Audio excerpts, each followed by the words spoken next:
Hope you like. I've been playing around with my AI Photoshop lately and so on, asking it to make some pictures.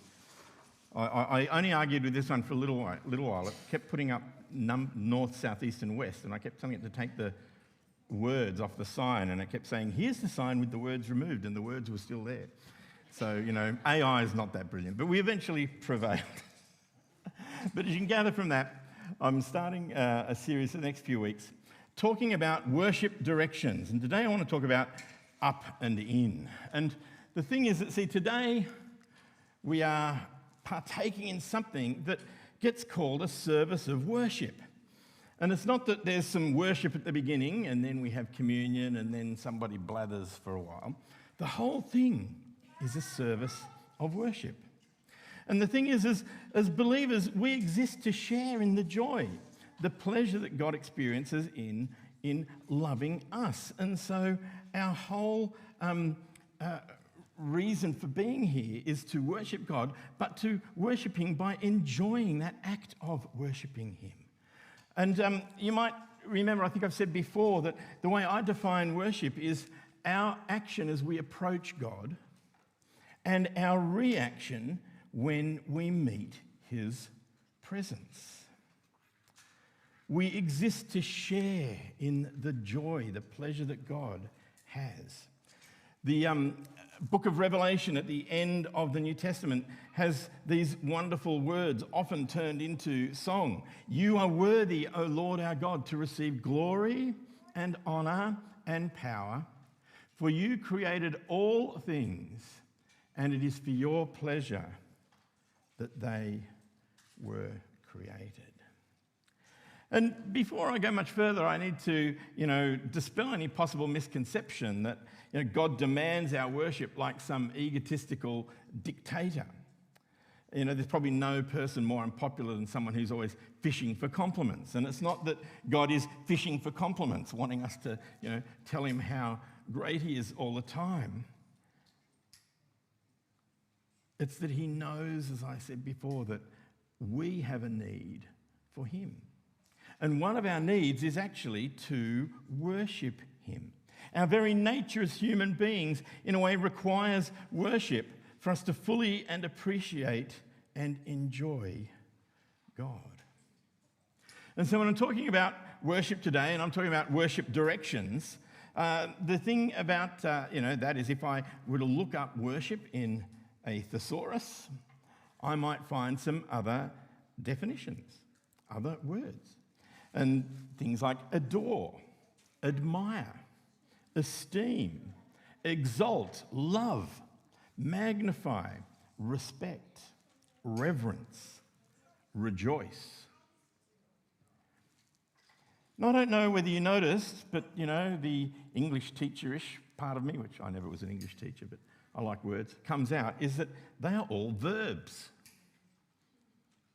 They're all verbs. They're all action words. And another way of understanding worship is to recognize that worship is all of these things done, all of these actions done, but for the purpose of approaching the divine, our action when we approach God.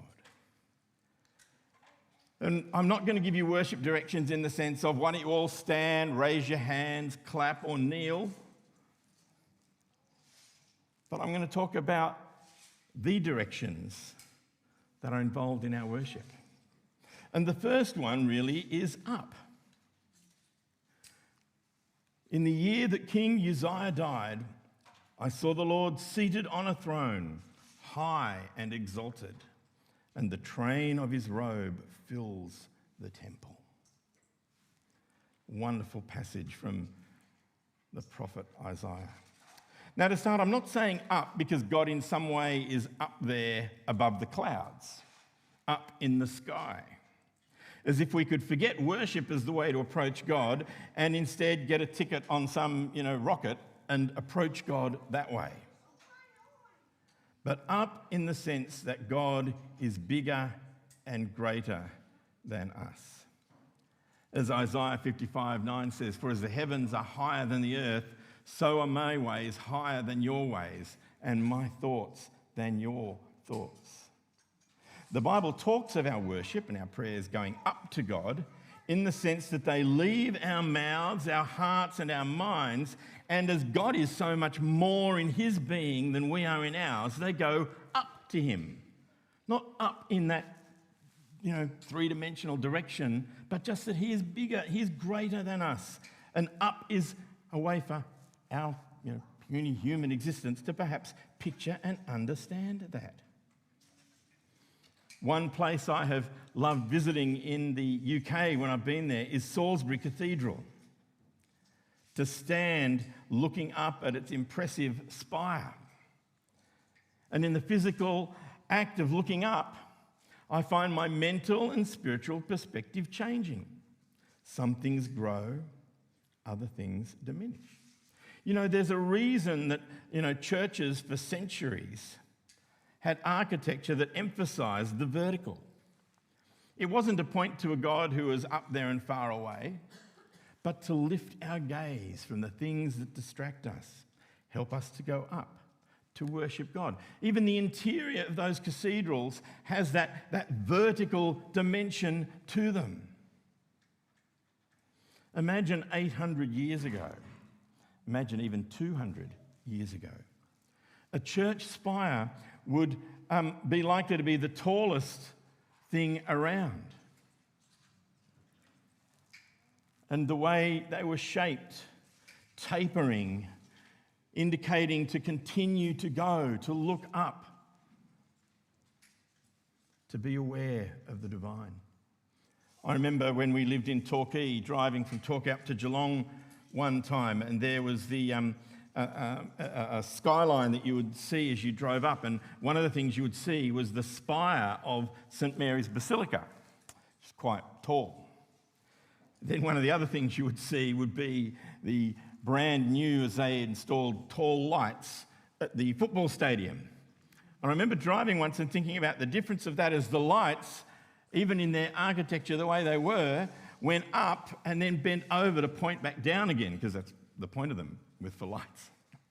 But I just thought the difference between that which was still drawing the attention to us and that which was wanting to point our attention to God.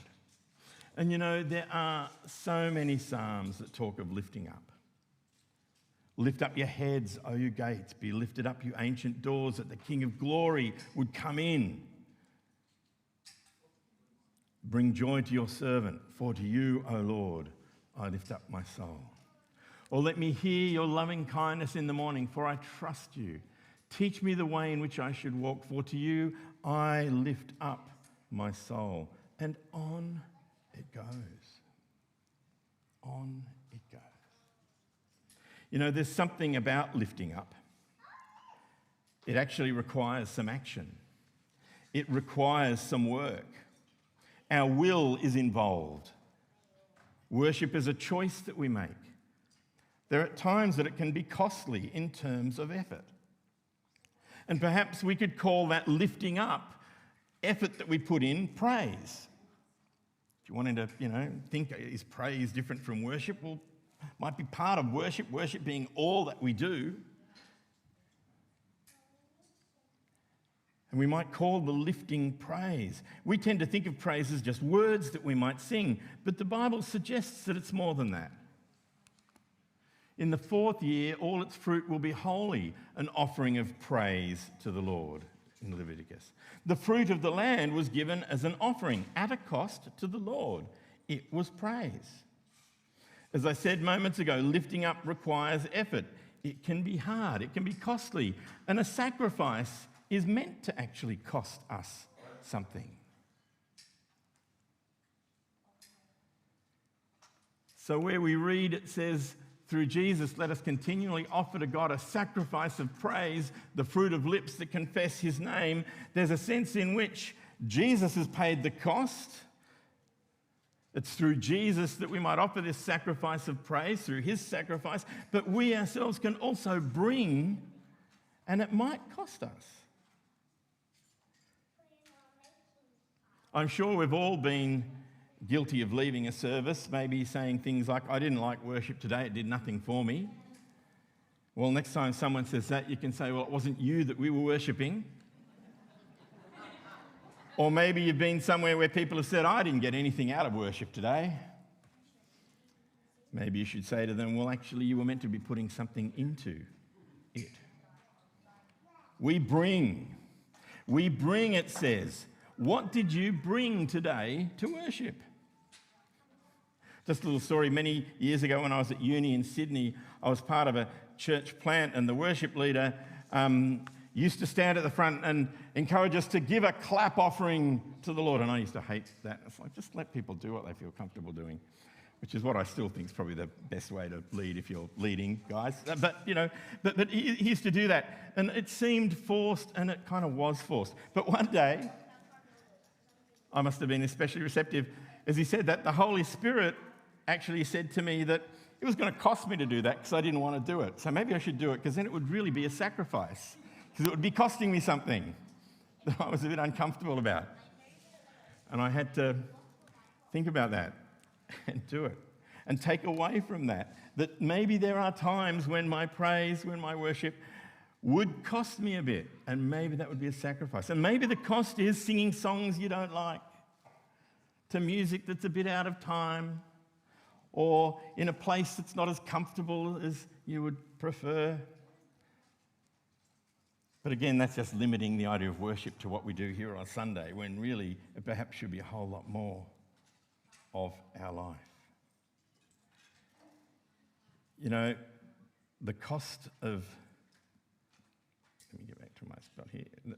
The cost of praise might be developing a willingness for us to participate in something that's a bit out of our comfort zone.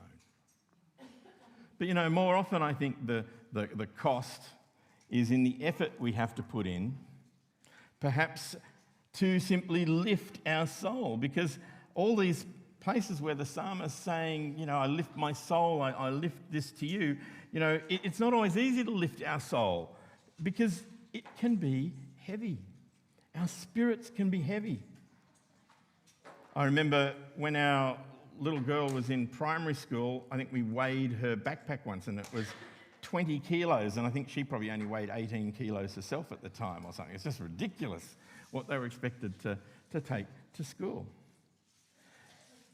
And heaviness is what makes lifting hard. We could do a bit of a physics lesson, maybe. But if we do lift our spirit of heaviness, then God will change us.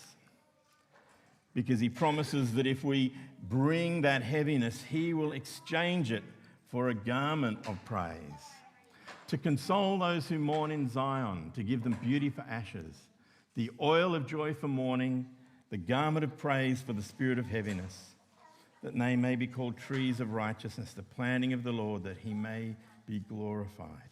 We can move from being weighed down in circumstances to being able to rejoice greatly.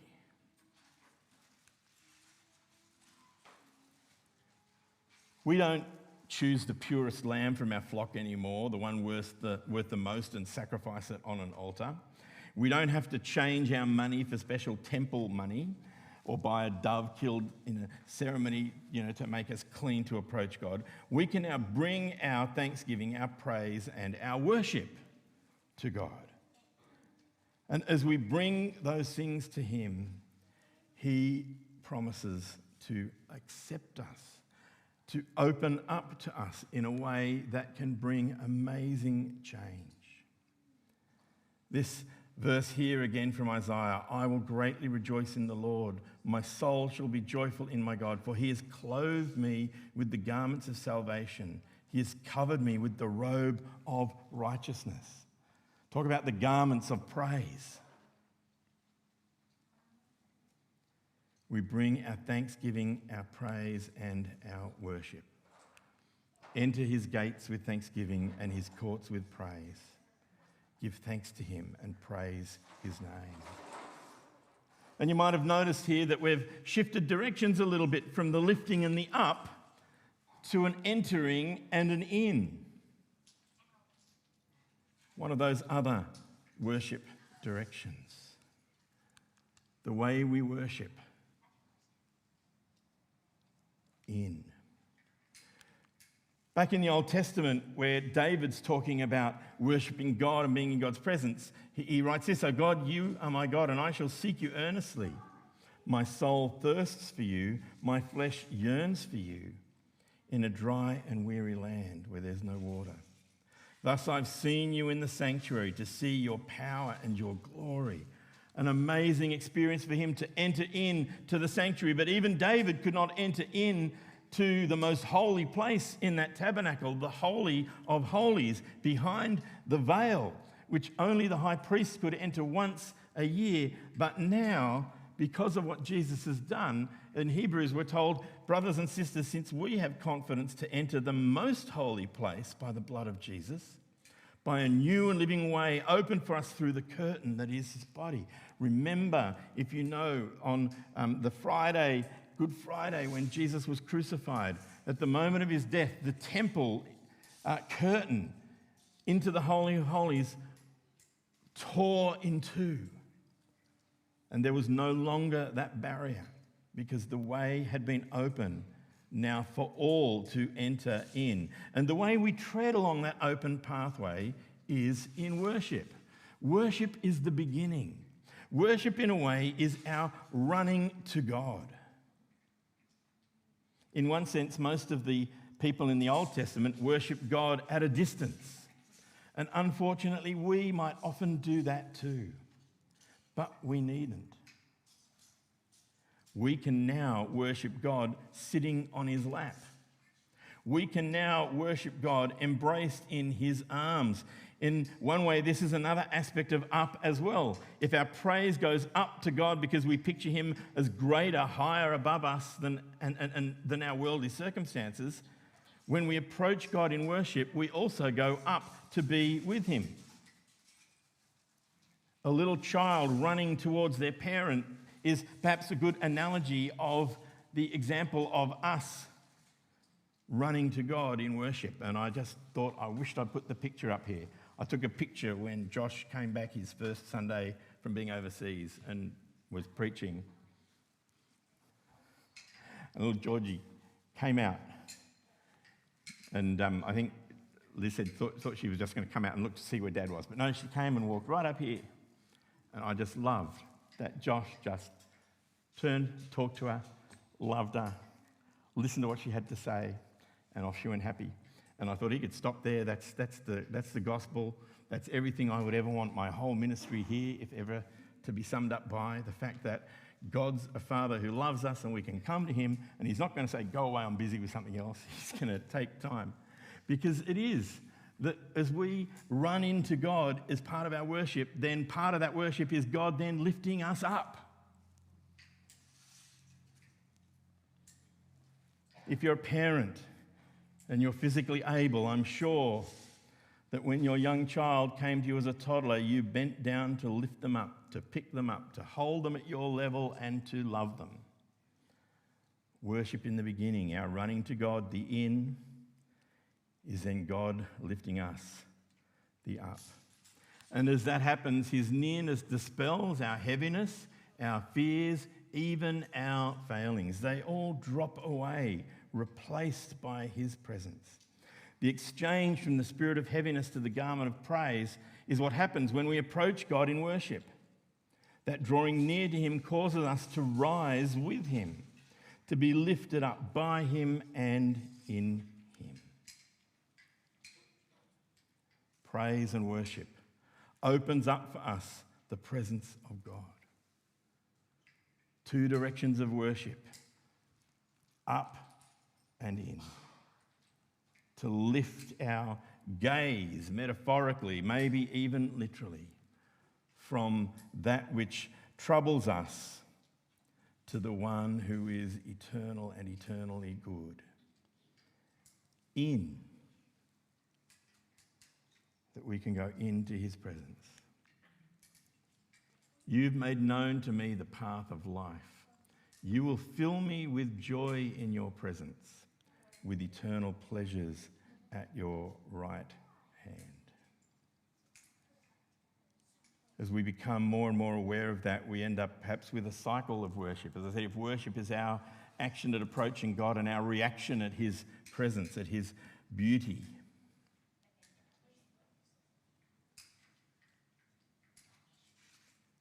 I think that if all of us could just unfold for others what God is truly like, then evangelism would just happen of its own accord. If you can think to perhaps some time when you first heard some wonderfully moving piece of music or went to see some great sight. I said, we used to live down in Torquay. Occasionally we'd go around to the 12 Apostles, and I don't know if you've been there in recent years, but it'd be interesting sometime to watch the response of some of the tourists. You'd come down there and you'd pull off the road, there'd be a sign, and there was an information centre with a lot of buses and cars parked around. There was even a helicopter landing there sometimes. You'd do that. You'd come out, you'd see the little sign, and you'd go walking along this path, and there'd be some little scrubby bushes. And then you go down under a tunnel that goes under the road. Is this familiar to anybody? Anyone been there and done this, lady? Go down under the road. And you'd go around and you'd come out and you'd walk up and then you'd turn around and then you would see. And you could see the response in the tourists when they came, and this is the first time that they had seen that, what that would do for them. I always remember we went to Yosemite National Park, and there's a particular way you can get into that park, and you come through a tunnel, and just as you come out of the tunnel, you just emerge from the tunnel, and there is your first glimpse of Yosemite Valley with El Capitan down one side and Half Dome on the other, and it is amazing. That's unveiling. And that response. And I don't know for you whether a description like that does anything, or whether music does anything, or what it is, but I think for all of us there is something that evokes that kind of response in us. And God hopefully can invoke for us a similar response as we come to know him in the way he wants most to reveal himself to each of us. When we know how welcome we are in the presence of God. I don't know whether you've ever felt welcome in the presence of God. I hope that you have. Maybe you've looked up and felt God to be so far away that he was unapproachable. If that's the case, then take some steps towards him.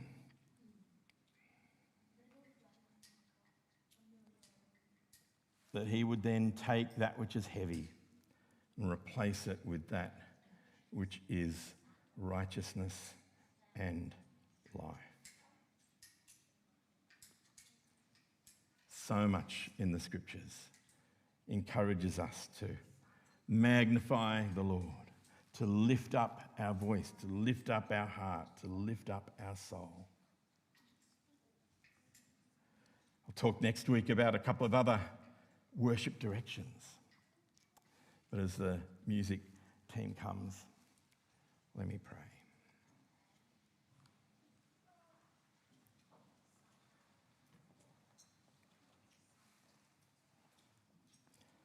Lord, just as we live in a world where the spire of the cathedral may no longer be the dominant thing in the landscape made by humankind, designed to point us to you. We live in a world where there are so many other things that perhaps obscure and divert and distract our attention back down to the troubles, the difficulties, the problems, the heaviness that we have. Lord, I ask that today you would break through that for each one of us in the way that is uniquely right for each of our souls and our spirits. Touch us in a way that draws that response of awe and of worship. For we know that that is what changes us from the inside out. That is what will change this world from the inside out.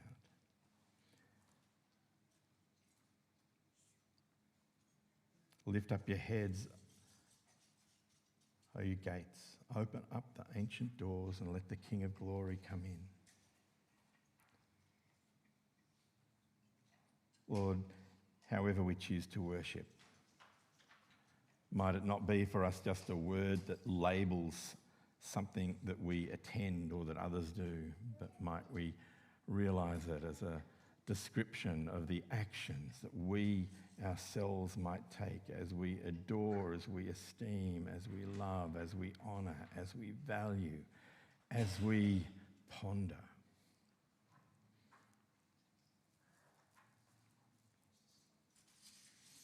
Lord, might it be that you are indeed our vision.